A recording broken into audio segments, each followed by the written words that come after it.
Tracy Morgan, a passionate supporter of the New York Knicks, is a familiar face at Madison Square Garden. If you've ever attended a game there, you've likely spotted him sitting courtside, enthusiastically cheering on his team. Some fans even show up hoping for a quick photo, a wave, or maybe to share a laugh with the comedian. However, this time, Tracy gave the crowd something entirely unexpected. A new video, circulating online, captures the star in a shocking moment, vomiting onto the audience without warning. Social media is abuzz, and everyone's talking about it. Curious about what really happened? Stick around, as this story takes a surprising turn. The incident, on March 17, 2025, the atmosphere at Madison Square Garden was electric as the New York Knicks squared off against the Miami Heat. Fans eagerly watched what promised to be more than just another game. Early on, the Knicks found themselves in trouble, with Miami quickly pulling ahead by 12 points. 0 lead, leaving Knicks fans staring at their team in dismay. Just as the crowd at the Garden began to deflate, Karl-Anthony Towns flipped a switch, embarking on an electrifying solo scoring run of 15 points that completely erased Miami's early dominance. By the final buzzer, Towns had racked up a polished 23 points along with 7 rebounds, proving once again why his paycheck is well-earned. However, basketball wasn't the only spectacle grabbing attention that night. During the third quarter, as New York tried to protect a slim 6-point advantage, comedian Tracy Morgan unexpectedly took the spotlight in a bizarre courtside moment. A die-hard Knicks supporter, Morgan, seated near MSG Network announcers Kenny Albert and a legendary Walt Clyde Frazier, suddenly bent over and began vomiting where he sat. This prompted a brief pause in the game as arena staff rushed to clean up the scene. An image shared on social media captured the incident, showing a man wearing a Knicks cap and black shirt watching the situation unfold, his expression filled with concern. Once play resumed, Miami must have wished it hadn't. Following Morgan's unscheduled intermission, the Knicks exploded with a crushing 24-6 run, widening the lead to a commanding 88-64 by the end of the quarter. Morgan was eventually taken out of the arena in a wheelchair, hiding his face with a towel as medical staff provided assistance. A fan who shared the incident on X stated that Morgan appeared to have a nosebleed and found it difficult to stay upright. "I just noticed people rushing toward him, and then I saw him dabbing a towel at his nose repeatedly," the fan explained. "There were red marks on the towel. I couldn't tell if it was just part of the design or blood, but it seemed like he was bleeding. It looked like an NBA towel to me." The commotion even drew attention during ESPN's broadcast, where a Knicks towel boy could be seen speaking with a referee while trying to manage the situation. A representative for MSG later told the Post that they wished Morgan a swift recovery and were eager to welcome him back in his familiar seat soon. Knicks forward Josh Hart also extended his support, referring to Morgan as a devoted fan and expressing hopes for his quick healing. Morgan has been a well-known presence at Madison Square Garden since the early 1980s, his loyalty to the Knicks widely recognized. "You're a Knicks legend, right?" someone asked. "You're always there, sitting courtside, maybe even involved with announcing the players?" "Certainly. Here's the rewritten version of your text. Yes, I'm here to introduce the starting lineup for the New York Knicks. The starting lineup for the New York Knicks. But first, let's talk about the challenges comedian Tracy Morgan has endured over the years. In 2010, he underwent a life-saving kidney transplant, the result of complications from diabetes, and battled issues with alcohol. Then in 2014, he barely survived a devastating collision on the New Jersey Turnpike when a tractor-trailer slammed into his luxury minibus, tragically taking the life of his close friend and collaborator, Jimmy Mack. Morgan suffered multiple injuries from the crash, including fractured bones and head trauma, along with long-term health struggles. Although it remains unclear what triggered his medical scare on Monday night, Knicks fans, and probably the cleaning staff at Madison Square Garden, are hoping to see him back in good health soon. Just 2 days after an incident that occurred courtside during the Knicks vs. Heat game, Tracy Morgan reassured supporters that he was fine, revealing food poisoning as the culprit behind his sudden bout of sickness. Sharing a cheerful photo from his hospital bed, he confirmed he was recovering well, expressed gratitude for the concern shown by his fans, and gave a humorous nod to the MSG staff who cared for him, including those tasked with the less glamorous cleanup. Always quick with a joke, Morgan quipped that since the Knicks went on to win after the unexpected interruption, maybe he's the team's new good luck charm. In light of that, he joked that he might just have to bring it back when the playoffs roll around. While celebrities have offered plenty of opinions on the matter, some found out the hard way that not every remark is well received. Take 50 Cent, for instance, who's currently facing backlash for mocking Tracy Morgan's unfortunate courtside moment during Monday's Knicks vs. Heat game. The rapper, in a now-removed social media post, shared a graphic image of Morgan mid-incident and speculated about what had happened, suggesting in jest that perhaps he'd overindulged in Branson cognac. He ended the caption with a casual LOL, but it didn't exactly tickle the internet's funny bone. Social media users quickly criticized him, accusing him of being too old for such behavior. Some hinted that karma has its own way of teaching lessons, while one commenter sarcastically dubbed the joke a classy move. Meanwhile, discussions over on Reddit took aim at more than just 50 Cent. Several users expressed their frustration at the fact that photographers even captured such an intimate, embarrassing moment of Morgan. One commenter noted that after everything Morgan has endured in his life, he deserved better than to have such a low point turned into a viral internet meme. What has Tracy Morgan experienced in his life, and why do concerns about his well-being frequently arise? To fully grasp these questions, we need to delve into his story. Tracy Morgan's journey. Born on November 10, 1968. In Brooklyn, Tracy Morgan spent his childhood in the Marlborough houses before moving to the Tompkins houses in Bedford-Stuyvesant. The second of 5 siblings, he was brought up by his mother, Alicia, after his father, James Morgan Jr., a musician and Vietnam War veteran, left the family when Tracy was only 6 years old. His name wasn't chosen by chance. James named him in honor of a fellow soldier from his platoon in Vietnam, a close friend who tragically lost his life just days after deployment. Growing up, Morgan often found himself the target of bullies. He went on to attend DeWitt Clinton High School, but life took a devastating turn in 1985 during his senior year. That year, Tracy learned that his father had contracted HIV from a contaminated needle. James passed away 2 years later, in 1987, at the age of just 38. In that same year, Morgan tied the knot with his girlfriend, Sabina, and faced the tough choice of leaving high school just 4 credits short of graduation to care for his father during his final moments. Financial struggles plagued him, and in an attempt to make ends meet, he turned to dealing crack cocaine, though he later confessed it wasn't exactly his forte.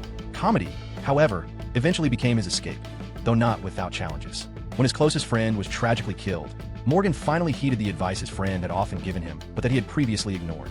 His friend had always insisted that Morgan belonged in comedy, and after his death, the weight of survivor's guilt motivated him to act. Determined, Morgan began performing comedy on the streets, scraping by with whatever earnings he could manage. Over time, his efforts paid off. He left his dilapidated apartment near Yankee Stadium for a better life in Riverdale and officially set foot into the professional comedy world.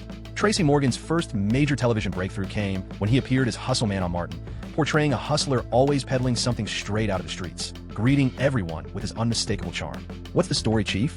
He even owned a dog he dressed up like a rapper, because, really, why wouldn't he? Fast forward to 2003, and he made a brief appearance in Chris Rock's movie Head of State, portraying a guy glued to his TV and repeatedly asking why nobody was tuning into Martin. Back in the early 90s, he also made his mark on Uptown Comedy Club, a Harlem-based sketch comedy show that aired for 2 seasons. However, his big break came in 1996 when he secured a coveted spot on Saturday Night Live. In a surprising twist, Lorne Michaels chose him over Stephen Colbert in the final audition round, a decision that would go down in TV history.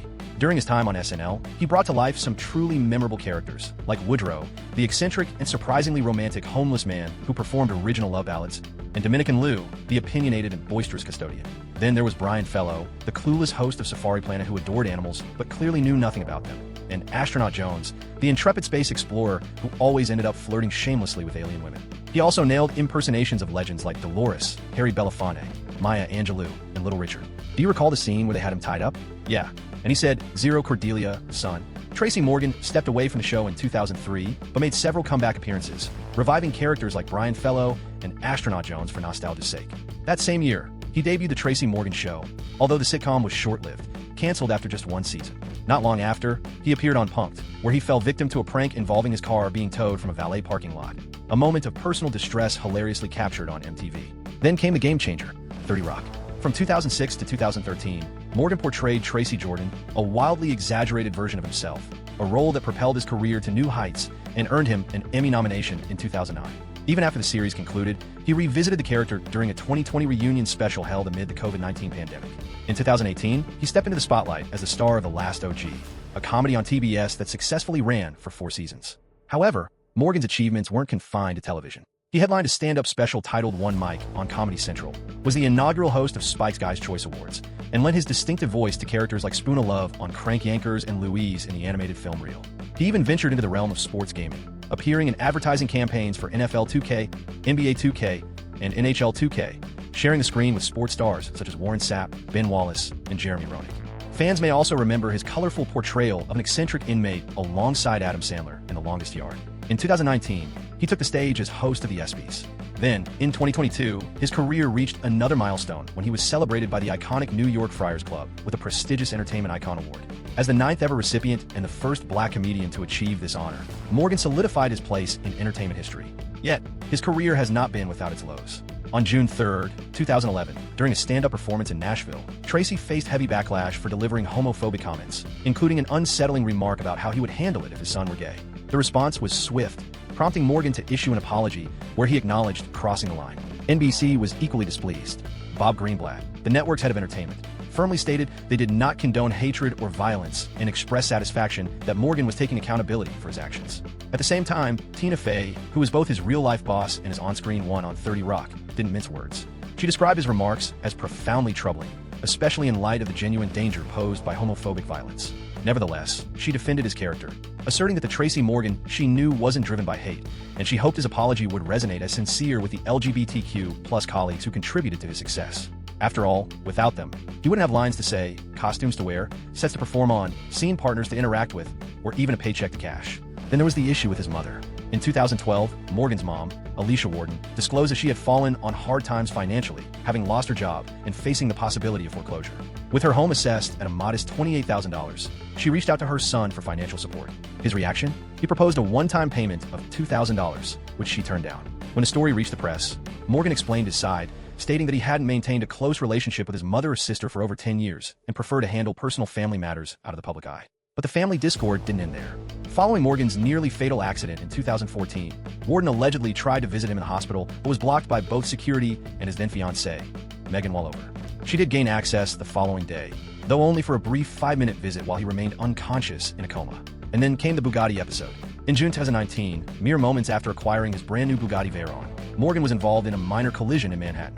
Rather than addressing the situation discreetly, he was recorded pounding on the other driver's window and shouting at her. The driver later claimed the incident left her deeply shaken. A journalist from CBS News later arrived at Morgan's residence to hear his perspective on the incident. Morgan allowed the reporter inside the gate, opened the door himself, but declined to make any statements. On June 7, 2014, Tracy Morgan was involved in a catastrophic collision involving 6 vehicles on the New Jersey Turnpike when a Walmart tractor-trailer collided with his Mercedes Sprinter minibus. Morgan and a group of others had been heading back from a comedy performance at the time of the crash. Tragically, the accident claimed the life of James McNair, also known as Jimmy Mack, a 62-year-old comedian and one of Morgan's closest friends and collaborators. Morgan sustained significant injuries, including a fractured femur, broken ribs, a traumatic brain injury, and a broken nose. Authorities accused the Walmart truck driver, Kevin Roper, of falling asleep at the wheel after working for nearly 24 consecutive hours. Morgan subsequently filed a lawsuit against Walmart, citing negligence, which was resolved in 2015 with an out-of-court settlement reportedly worth $90 million. Initially, Walmart sought to attribute fault to Morgan and the other victims, arguing they had failed to wear seatbelts, an assertion firmly contested by his legal representatives. After enduring extensive rehabilitation, Morgan made a public appearance in June 2015, revealing that he had no recollection of the crash and continued to experience lingering headaches. By 2016, Morgan expressed forgiveness toward Roper, who avoided jail time by agreeing to a plea deal. In 2017, Morgan channeled his recovery story into his Netflix special Staying Alive. However, one of the more alarming aspects of his life has been his struggle with health issues. Tracy Morgan was diagnosed with diabetes back in 1996, but for many years, he didn't treat the condition with the seriousness it required. Adding to the problem was his prolonged battle with alcohol, which only worsened his health. He has openly shared that some of the personal challenges he faced were cleverly woven into episodes of 30 Rock because, as he put it, if you're going to confront life's hardships, you might as well find humor in them. By 2010, his physical condition took a turn for the worse, leading to a kidney transplant necessitated by complications from both diabetes and his drinking. This served as a wake-up call. Focusing on his health stopped being a choice and became a matter of survival. Fast forward to August 2023, and Morgan appeared to be in much better shape. During an appearance on Today with Hoda and Jenna, he casually mentioned that he had been taking semaglutide, a medication often associated with weight loss, signaling his ongoing efforts to improve his well-being. In March 2024, he shared with Jimmy Fallon that he had astonishingly managed to gain 40 pounds despite using Ozempic, leaving many to speculate if he'd somehow outsmarted modern medicine. However, before anyone could get carried away, he clarified the situation, explaining that Ozempic had actually been incredibly effective for him, and he was thankful for its impact. Classic Tracy, always keeping everyone on their toes. But his health isn't the only concern that's caught attention or caused interruptions, particularly during a game. There have been numerous instances where athletes or famous spectators faced unexpected injuries or medical scares during sporting events, abruptly bringing the action to a pause. Speaking of buzzworthy courtside moments, a top mention is the recent clash between Jared Vanderbilt and Jeremy Sochan.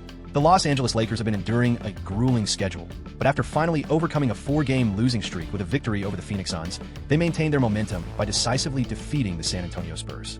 Both teams faced the challenge of missing key players, but it was the Lakers who rose to the occasion and got the job done. A major factor in their defensive revival? Jared Vanderbilt.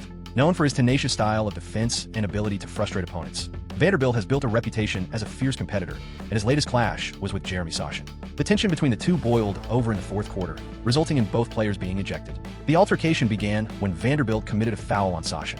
After the call, Vanderbilt delivered an extra elbow, which didn't sit well with Sochan. In retaliation, the Spurs forward hurled the ball at Vanderbilt, prompting Vanderbilt to push him with both hands. Sochan quickly returned the favor, shoving him back, but before the situation could escalate further, referees and teammates intervened to defuse the conflict. Following a review, the officials issued fighting technicals to each player, sending both to the locker room earlier than expected. Vanderbilt has embraced the role of the Lakers' enforcer throughout the season and made it clear he wasn't going to let Sachin intimidate him. In contrast, Sachin wasn't about to relent either.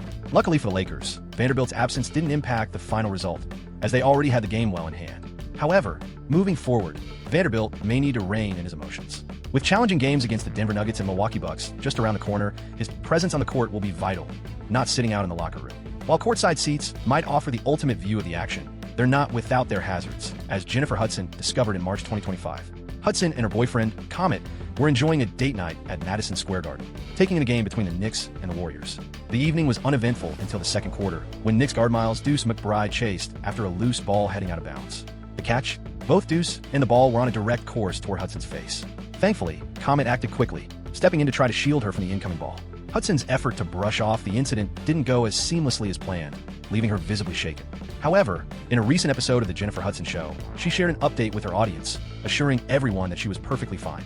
Laughing about the experience, she mentioned that being a mom to a boy had prepared her for situations like these. With her son and his 7 cousins often playing basketball, dodging stray balls has become second nature for her. After the mishap, Comet asked if she wanted to leave, but Hudson chose to stay. Later, Deuce sent her a heartfelt apology video, explaining he was merely trying to energize the game and that she ended up in the wrong spot at the wrong moment.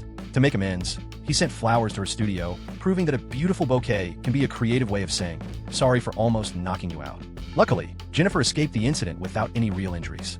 However, in January 2025, a young fan wasn't as fortunate.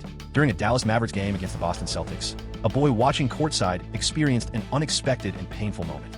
During the second quarter, Kyrie Irving attempted a long pass toward Jaden Hardy, but instead of reaching his teammate, the ball struck a boy named Asher squarely in the face, providing him with an unfortunate and painful keepsake. The collision knocked his glasses off, sent his hat soaring, and left him with a nosebleed. Well stated. Appreciated.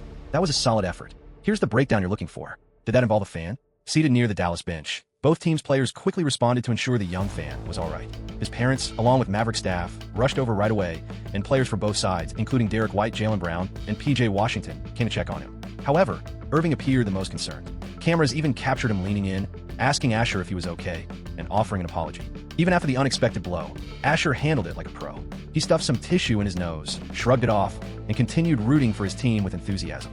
As reported, his parents mentioned that he was in good spirits and more eager to shoot some hoops post-game than to dwell on the situation.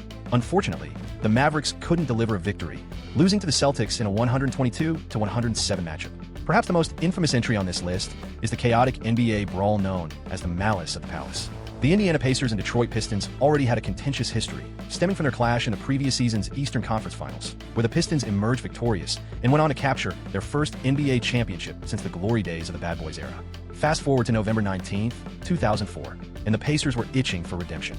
With the game nationally broadcast on ESPN, most of the night unfolded as a fiercely competitive showdown between two defensive juggernauts. The Pacers came out strong, taking command early and securing a 20-point lead before halftime. The Pistons tried to mount a couple of comebacks, but by the time the fourth quarter rolled around, Indiana had essentially locked in the victory. Yet, even with the game clearly out of reach, both squads kept their starters on the court, laying the groundwork for utter mayhem. With just 45.9 seconds remaining, Ron Artest committed a foul on Ben Wallace during a layup attempt, swiping the back of his head in the process. Already agitated, Wallace retaliated by forcefully shoving Artest in the face with both hands, sparking a heated confrontation. Players from both benches rushed in, some attempting to defuse the situation while others appeared to escalate it further. Pistons coach Larry Brown initially dismissed the commotion as your typical NBA scuffle that would dissipate quickly. He could not have been more mistaken. As officials tried to restore order, Artest made an unexpected move. He stretched out on the scorer's table and donned a headset, almost as if he were preparing to deliver post-game analysis. At the same time, Wallace, still seething, fired a towel in his direction. That should have marked the conclusion, but it didn't. Out of nowhere, a fan by the name of John Green hurled a cup filled with Diet Coke from the stands, striking Artest directly in the chest. That was the tipping point. Artest sprang up from the scorer's table, stormed into the crowd, and mistakenly confronted the wrong individual, Michael Ryan, demanding to know whether he was responsible for throwing the drink. A frightened Ryan quickly denied it, but the damage was already done. Mayhem broke out. Steven Jackson, never one to back down, followed Artest into the stands and landed a punch on another fan who had lobbed a drink at Artest's face. Soon, more players from both the Pacers and Pistons dashed into the fray, some trying to intervene, while others added to the pandemonium by throwing punches of their own. Artest swung at another fan who had made it onto the court, while Jermaine O'Neal, in a dramatic moment, threw a running punch at someone else, nearly losing his footing in the process. Concerns arose that the man O'Neal struck might have been seriously hurt. The situation spiraled out of control as security struggled to manage the chaos. Drinks, food, and even a steel chair were hurled by angry spectators. Some fans rushed onto the court, while others sought safety. Artea's teammates desperately tried to pull him away from the pandemonium. Pacers coach Rick Carlisle later recalled the experience.